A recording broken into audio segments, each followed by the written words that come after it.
My name is James Magnus-Johnston. I am the Canadian Director of the Centre for the Advancement of the Steady State Economy and Professor of Ecological Economics at Canadian Mennonite University. We're all interested here in talking about economic alternatives, but sometimes we're hesitant to name what that alternative might be. Folks like Brian and myself are interested in advancing the steady state economy. We have, folks like Russell Brand out there calling for some kind of a revolution of some kind, a nameless revolution, and you might catch Brian and I championing a revolution within the discipline of economics towards, a steady state. So who is Brian Czech? Who's our speaker this evening? He's the founding president of CANSEE, has a Bachelor of Science in Wildlife Ecology from the University of Wisconsin, Master in Wildlife Science from the University of Washington, and a PhD in Renewable Natural Resource Studies from the University of Arizona. And if that wasn't enough, he also has a minor in political science. He is a visiting professor at Virginia Tech, where he teaches ecological economics and other courses in the U.S. National Capital Region. And today he's here to introduce his book, Supply Shock. It's not his first book. He's actually something of a prolific author in a variety of venues. Scientific articles have appeared in peer-reviewed journals, and his books include Shoveling Fuel for a Runaway Train and the Endangered Species Act, History, Conservation Biology, and Public Policy. He's also a regular contributor to the Huffington Post and the Daily News, which is Cassie's blog. As for his day job, Brian's a biologist with the U.S. Fish and Wildlife Service, where he received a 2010 Star Award for outstanding performance. He continues to play a leading role in engaging the environmental sciences audience, and today we'll be highlighting points from Supply Shock, Economic Growth at the Crossroads, and the Steady State Solution. It's available here today if anyone wants a signed copy, and he'll be available after the talk if you're not taking the shuttle, I suppose. So without further ado, this is Brian Czech.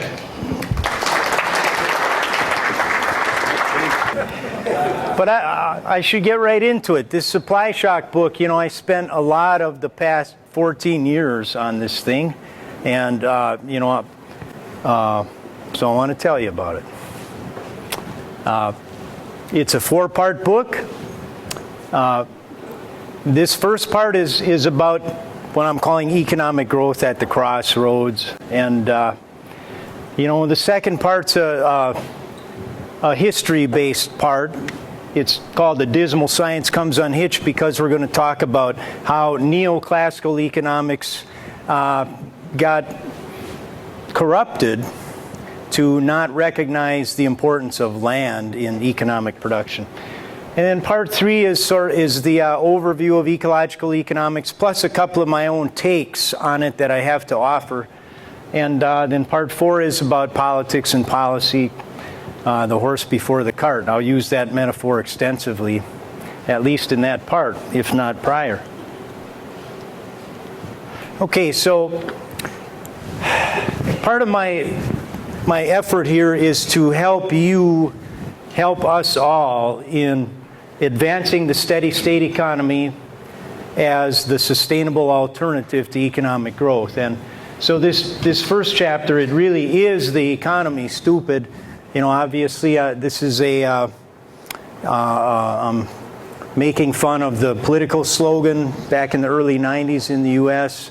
And chapter 2 is good growing gone bad, but it really is the economy stupid. What I think that we need to do more of is connecting the dots very explicitly from the long list of environmental problems that we face, as well as many other problems that stem from those, back to economic growth. I think the majority of us in this room recognize that linkage, but if you look around, you don't see it made in the media hardly at all. You don't even see it made in a lot of our own publications, okay? And I think until it is, putting the horse before the cart already, we're not going to have widespread support for an alternative to growth. So, when we look at the sectors of the economy, we can start to see how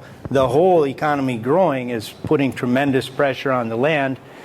You guys from Manitoba and those areas know what that is. Pivot agriculture, in this case Kansas. So you go around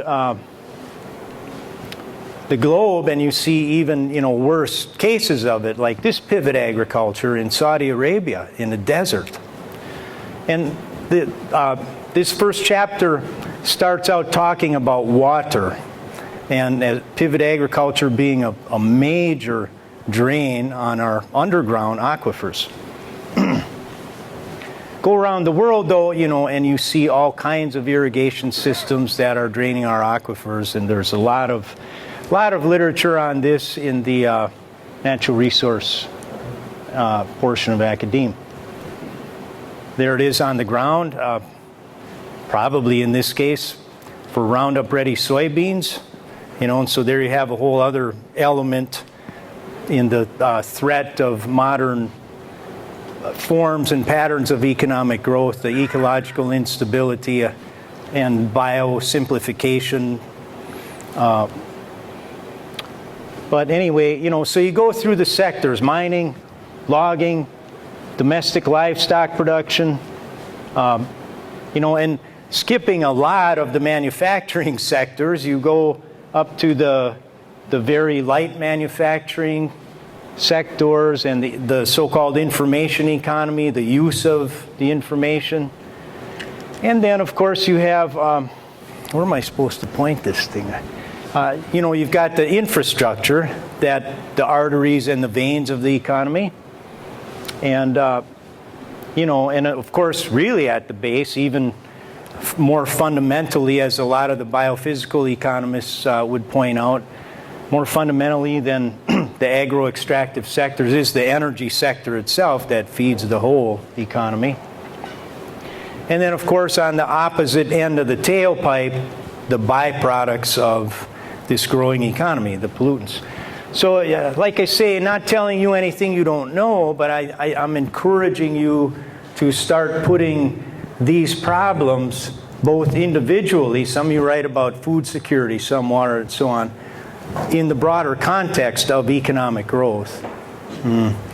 My PhD research ended up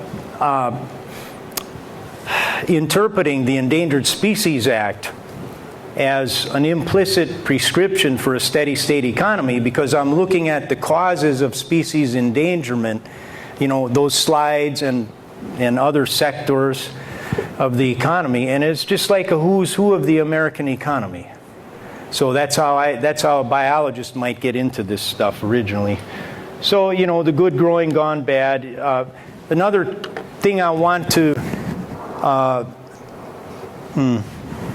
provide as a tip, I guess, is that a lot of times, if we're trying to talk about limits to growth or the trade-off between economic growth and environmental protection, that dialogue will be derailed unless there's a very firm definition provided or a reminder of what the definition of economic growth is. I'll give you an example. So it helps to remind our listeners, our readers, and so forth that economic growth is simply increasing production and consumption of goods and services in the aggregate. So it's expressed, of course, in terms of GDP, which makes it clearer that it entails increasing population and per capita production and consumption. But it's that phrase, in the aggregate, that I think gets overlooked too much. So another little metaphor here is the one of the 800-pound gorilla. James mentioned that my day job is with the U.S. government, and there's no way I could come to a conference like this and give this talk as a federal employee, so I have to take leave from it. In the government, we ignore the economy as a problem. We ignore economic growth. It's like the 800-pound gorilla in the corner that nobody wants to talk about. Well, let's bring that gorilla out of the corner and watch it grow then. See, that's economic growth, right? That's not economic growth. That's like a sectoral readjustment. So if you start talking about the conflict between economic growth and environmental protection, in a lot of audiences you're going to get the feedback, oh, wait a minute, we can have a growing solar panel sector, we can have green growth, and reduce greenhouse gas emissions, and there's no problem with economic growth. But you have to remind them what you're talking about. That wasn't economic growth. That was a sectoral readjustment. That's economic growth. That phrase, in the aggregate, is the one that we overlook too much. Okay, and so I talk a little bit about where growth is so closely monitored and pursued, like at Fed headquarters and in the private sector and the trading floor of the stock exchange. But I want to get into this historical part and probably just rattle through it extra quickly in your case, because you're familiar with a lot of it. You know about John Stuart Mill and Malthus, and their the essay on population and Mill calling for the stationary state and all that. So we'll go straight into this transition into neoclassical econ, which I call dealing with the devil, because it involves, an episode in the corruption of economics that centered around especially that figure. How many people here know who that fellow was? Well, you know that fellow, yeah, but I mean that one. See, and the Marxists out there, whoa, boy, already they don't like certain words, I guess. I'm not a Marxist, by the way, at all, but I would point out that in empathy for some of the Marxian theory, they would have predicted a long time ago that you would have never heard of this fellow, Henry George.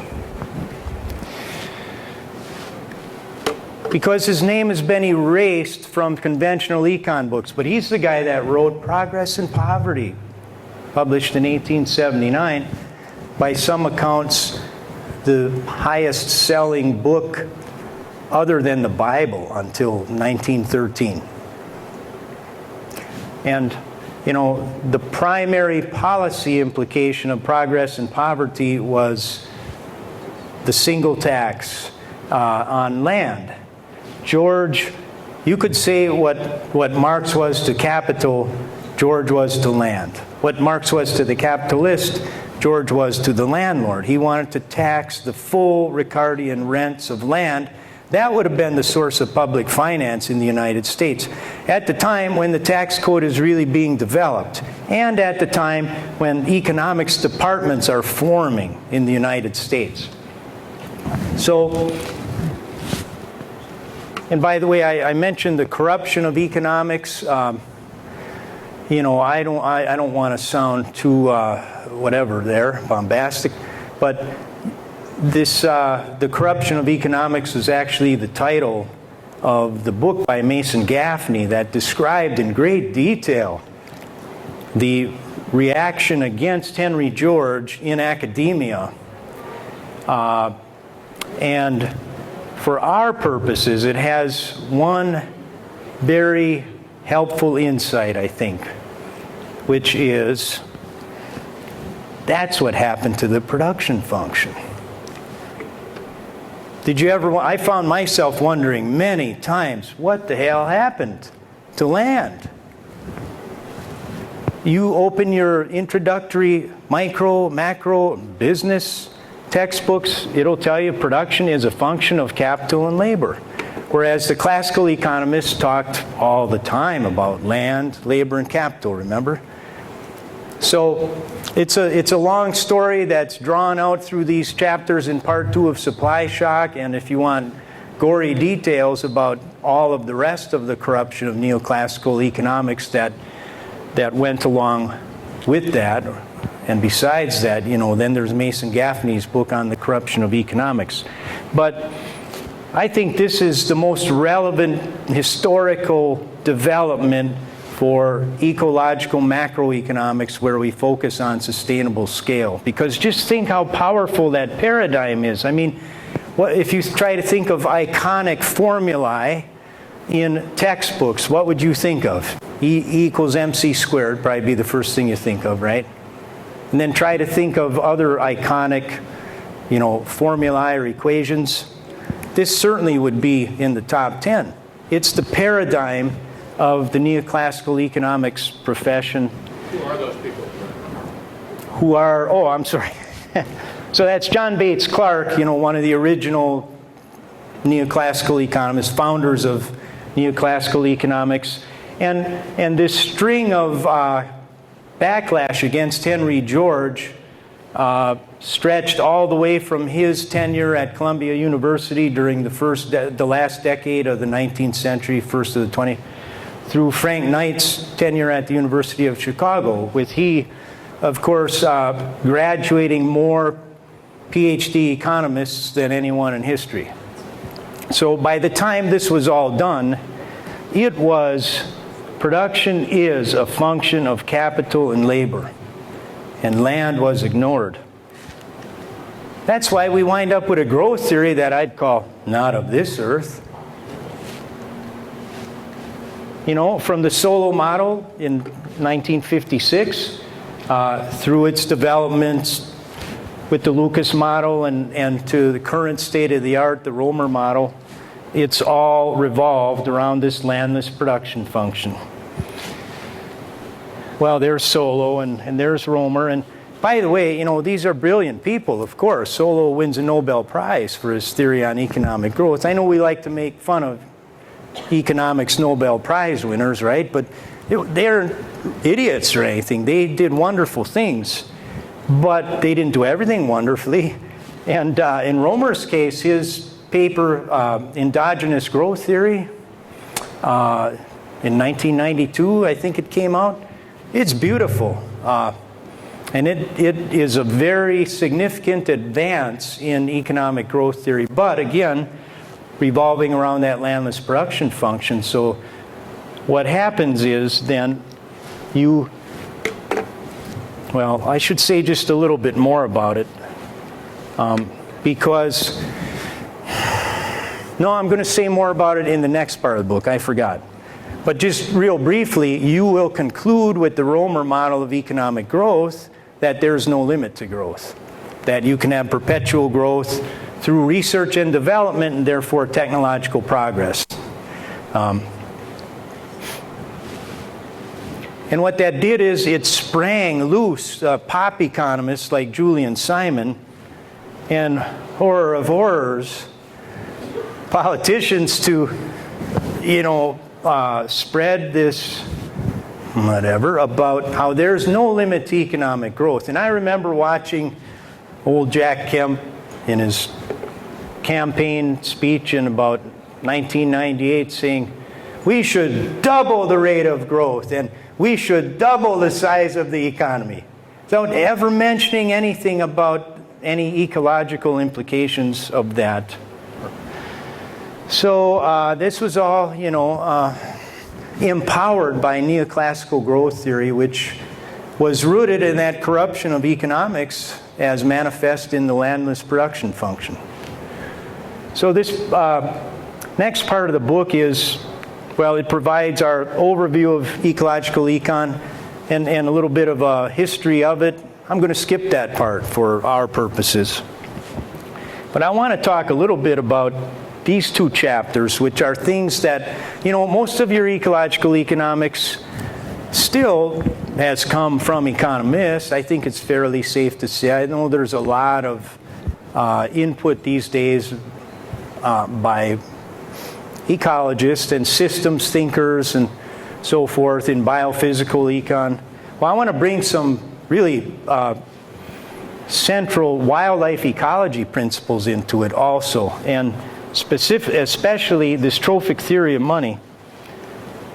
There's Herman, and there's Dana Meadows, and before we get to the trophic theory of money, here's our iconic image, I guess you could say, representing ecological econ, because it brings land back into the picture and corrects in an instant for that landless production function. All right.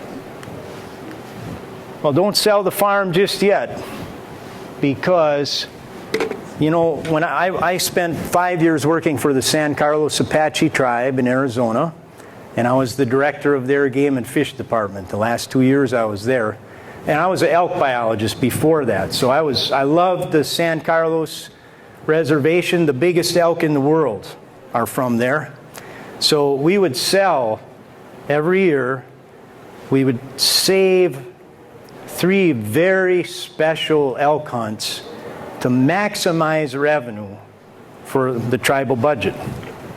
And that last year I was there, we sold these 3 tags for $43,000 a piece. So it's $129,000, and furthermore, that money was earmarked for elk habitat improvement pursuant to a Game and Fish Commission order. So there again, you kind of think, oh, hey, we're reconciling economic growth and environmental protection, right? At least tribal economic growth, tribal environmental protection. But I think I started thinking about the limitations of that way of thinking when I thought about the fact that 2 of those tags had been purchased by the owner of the largest old-growth sawmill in the Pacific Northwest, Seneca Sawmills. That's where the money was coming from. That's what had to happen for 2 of those tags, $86,000 worth, to be purchased and then spent on a little bit of elk habitat improvement. So years later, after my PhD and after reading a lot of ecological econ and seeing a lot of, frankly, a lot of confusion about the nature of money. Oh yeah, just earlier today we saw a very nice presentation, and the question very early on was asked, where does money come from? Remember, it was put in red font. There was going to be that much emphasis on it. And they did provide a lot of valuable insight to that question. But there was another layer yet to go in terms of ecological economics, which tells us, in a way, by the way, that would resonate with Adam Smith and the predecessors of classical econ, the physiocrats, that, you know, our economy of nature is going to be relevant here. In the economy of nature, you've got the producers at the base, the plants that literally produce with photosynthesis. Then you've got primary and secondary and tertiary, you know, maybe 4 or 5 levels above that, identifiable levels. And then you've got these service providers that, you know, they kind of escape ready classification in trophic levels, like decomposers and scavengers and, you know, soil aerators and things like that, pollinators. Well, in ecological economics, I think we realize that the Homo sapiens has to follow the same basic rules. Maybe not in an ethical sphere or a spiritual life, but certainly with an economy, follows the same rules. And so, you know, we too have our producers. Those are the agricultural and extractive sectors. And upon those, you have manufacturing sectors from the heaviest to the lightest, like computer chip manufacturing toward the top, I suppose. And, you know, mixed through this trophic system, you have service providers as well. And then,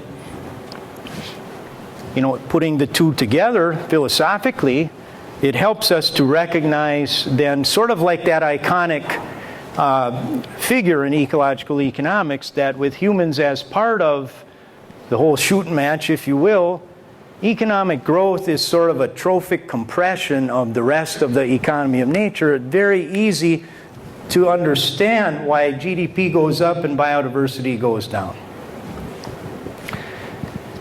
But, you know, what gets overlooked even more is the implications of that then for real money. You know, the circular flow of money, which we saw in the earlier talk, that also has its merits, but you got to bring land back into the context. Part of the way of doing that is, well, recognizing that if you're going to match that circular flow of real goods and services, you have to have in the other direction, a circular flow of real money. And you won't have it unless you have surplus at the agro-extractive base of the economy. And the more real money you want to match these real economic activities, the more agro-extractive surplus there has to be. So the real money supply essentially is a very good measure of environmental impact, which has a lot of implications, such as, you can't buy your way out of environmental problems. It really puts the lie to the environmental Kuznets curve in an ecologically and physically fundamental sense, okay? Limits to real money once again, because you can't lose all the natural capital and ecosystem services that are provided in the economy of nature and sustain an economy. So this helps us recognize not only the conflict, but ultimate limits to economic growth in both the real and the real money sectors. Putting the lie again to the environmental Kuznets curve, which really just says you can buy your way out of environmental problems. Okay, the next chapter is about technological progress. And I don't subscribe to this concept of green growth. I'd acknowledge that there could be what we might call less brown growth. But it's very hard to speak to this in radio sound bites. I think that the large majority of people here would acknowledge that there's no reconciling economic growth with environmental protection via technological progress, but you'd be seriously challenged to really explain why. Well, you could in very academic venues, because of course you can talk about the laws of thermodynamics. Remember? That's been our go-to point forever for establishing that you can't perpetually grow the economy. Whoops. No such thing as a free lunch, and you can never get 100% efficient. Pretty clear that that establishes ultimately a limit to growth, but it's it's very limited in terms of the rhetoric needed and the social construction required to get to a steady state economy. So what I wanted to do was to figure out a way to do that. And I don't know if I got there or not, or if we can get there or not. It might be a little too nuanced of a subject to get to a point where you can put it in an elevator pitch kind of thing. But we can certainly get much closer than we were with laws of thermodynamics by talking about research and development, just like Paul Romer did in the endogenous growth theory. So if you go to say like technology and public policy conference in Washington, D.C., you'll see people kind of groping about blindly for finding more money to conduct research and development, to get technological progress, to raise the bar for economic growth, and supposedly protect the environment, right? So you've got to have profits to invest in the R&D. In more general terms, you have to have economic surplus after you've paid off the factors of production, plus dividends and maybe the banquets in Phoenix and so forth. Then whatever's left from that, you can invest in research and development. But economists of all ilk forever have recognized that systematically profits dry up. And so we're kind of back to where we started from. How are we going to get the research and development? And the stock answer to that is competitive advantage. That's where you're going to be able to maintain profits. And where do you get that, though? Then you're back to research and development. So we have kind of a catch-22. You need the profits to maintain the R&D, but you need to conduct the R&D to generate the profits. And it really is a paradoxical catch-22 until you dig a little bit deeper. Oh, I don't know if you can see that, the chicken saying to the egg, no, you back off. I was here before you. You know, it's a catch-22 or a chicken and the egg kind of paradox. So what is it that might help us get out of this? Because we've seen for many decades that we've had both, you know, in an expanding economy. And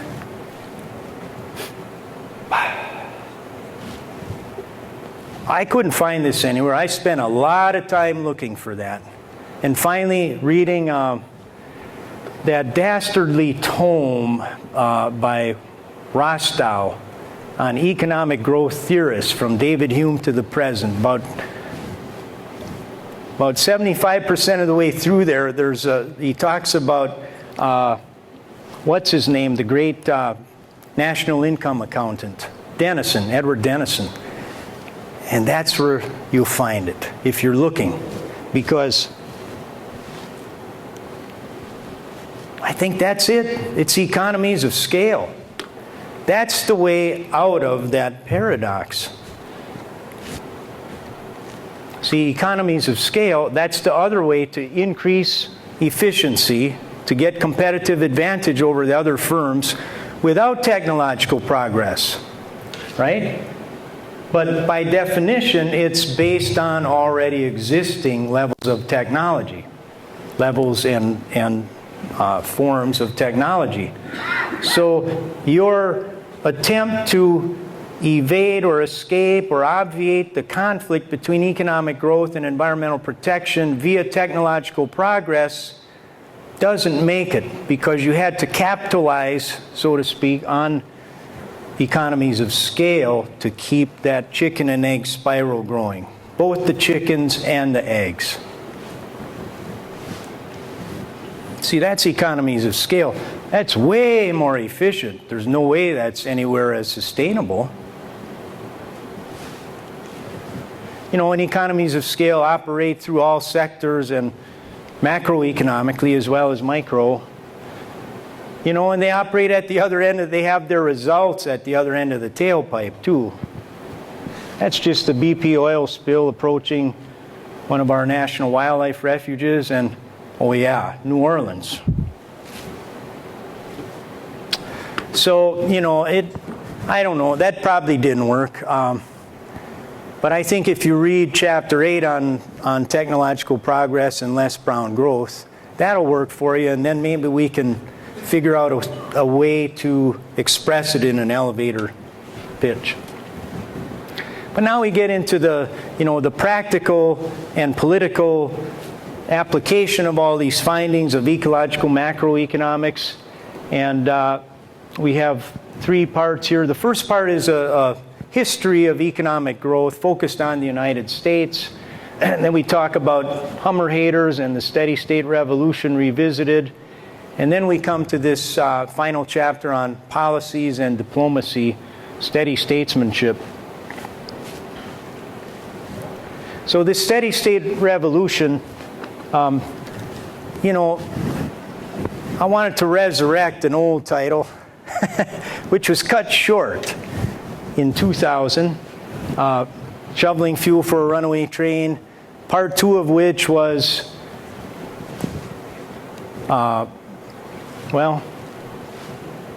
it was about doing something like we did in the United States, I don't know if you did it in Canada, to dramatically lower rates of smoking, which was we castigated the smoker. So the idea behind the steady state revolution was to castigate the conspicuous consumer. And I say it was cut short by 9/11, because once that happened, there was no talk of classes and dissension among different classes in the U.S. for years. In fact, immediately we were told to go shopping and go to Disneyland. So the idea of castigating the liquidating class was just immediately undercut, just another, you know, another innocent victim of that horrible event. But, you know, the idea is when the vast majority have concurred that, you know, there's a limit to growth, there's a conflict between growth and environmental protection. The environment is the base of your kids' and grandkids' own economy and national security and international stability.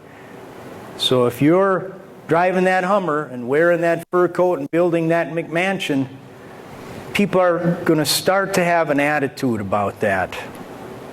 And, you know, you're going to wind up looking like we made the smoker look. And there's going to be a trickle-down effect in a different sense in consumption behavior. And it taps into very powerful motivational forces like Maslow described about in his theory of motivation, which makes it very easy to understand these types of revolutions. Yeah, so both conspicuous, both impact public health, and both may be socially constructed. So, you know, sometimes people say, get off it, Czech, you're no psychologist. Just talk about ecology and, you know, policies for a steady state economy. What are you talking about? This attitudes and ethics and all that. But I can't help but thinking, you know, is that going to work? Or that has been empirically demonstrated not to work, right? I don't know about you, but I'd put my bets on that one. Sure enough, you got to put the horse before the cart. They're not getting anywhere with all these different policy reforms that we talk about until there is a widespread paradigm shift away from economic growth as the goal to the explicit goal of a steady state economy. And what comes along with that from the demand side, if you will, is that attitude about consumption. So from the supply side, there's public policy, and from the demand side, there's consumer reform. So we get into policy and politics, but you get plenty of that at this conference. So you get plenty of it in Supply Shock. And also in another book that I try to pitch incidentally, Enough is Enough, by Rob Dietz and Dan O'Neill. But, you know, these are your basic categories that are, if you will, the dailiest categories for getting toward a steady state economy. But the one I added is explicitly having a goal of a steady state economy. That's the horse before the cart. And so we're working on amending the Full Employment Act, the Full and Balanced Growth Act. Full Employment and Balanced Growth Act, which is riddled with, you know, growth, inducing, exhorting, mandating language.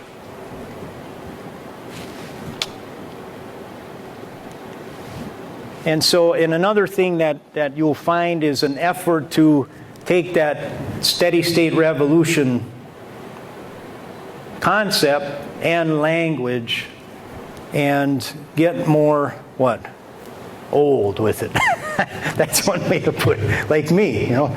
So I'm not talking about castigating the liquidating class anymore. I'm talking about steady statesmanship in international diplomacy. But, you know, I'm just kind of kidding around about the old part. It certainly is. It's got to be done, and it's a responsible way to get toward sustainability. And there's some of this already happening, you know, thanks to a lot of folks here that do research on things like the ecological footprint. And so now the GDP per capita part, there's a certain commonsensical aspect of that, but technically you're not going to quite get there in steady statesmanship, I would claim, without the trophic theory of money. Because you can't quite get past that little fuzziness that will allow Nobel-winning economists, Nobel Prize winning economists, to say, oh, wait a minute, we can just have more and more of a service sectored economy, increase that ratio, green the growth, so we can have more GDP per. No, I think that's where we part ways with the trophic theory of money. You know, and the rest is, well, it's pretty much how things are already done. One of the obvious places you'd start is in the UN. But really, kind of another horse before another cart. Before you're going to get anywhere there, this time there's got to be the recognition of these premises, limits to growth and conspicuous consumption not being a helpful thing for, you know, in a supply side way, but a damaging thing for posterity. This solidarity among steady state nations I propose in Supply Shock, a G100, the lowest per capita, unified by nothing other than that. But I think they would find it refreshing to unify based on that. And, you know, if we ever get the resources to have enough of a presence, two of us from CANSEE have had the opportunity to address the UN General Assembly and talk very carefully about that concept. And frankly, a lot of them love it. But, you know, I suppose the more successful it got, the more backlash we'll start getting. Well, anyway, the ecological footprint is really key ecological econ stuff for making this happen, or for as a method. You know, you can backtrack the ecological footprint largely based on GDP. So finally, this is the final slide, at least the first part of the animation. You know, the whole idea here is as it was with the steady state revolution within American or any country's society, except in a global scenario where, you know, we recognize nation states as the ones that are beyond the line of ecological capacity in terms of the size of their economies. And acknowledging that we have a lot of countries that truly do need regular old economic growth, whether it's green or sheen or brown, they need economic growth. They need increasing production and consumption of goods and services in the aggregate. So, you know, the only way to get to a sustainable situation then, and halfway equitable, in a peaceable manner, is through this steady statesmanship that, you know, it's the old contraction and convergence model in a nutshell. But other than that, I mean, it's resource wars like Michael Clare talks about to solve the conflicts over the increasingly apparent lack of resources for all current nations' economic aspirations in this age of supply shock. Thank you.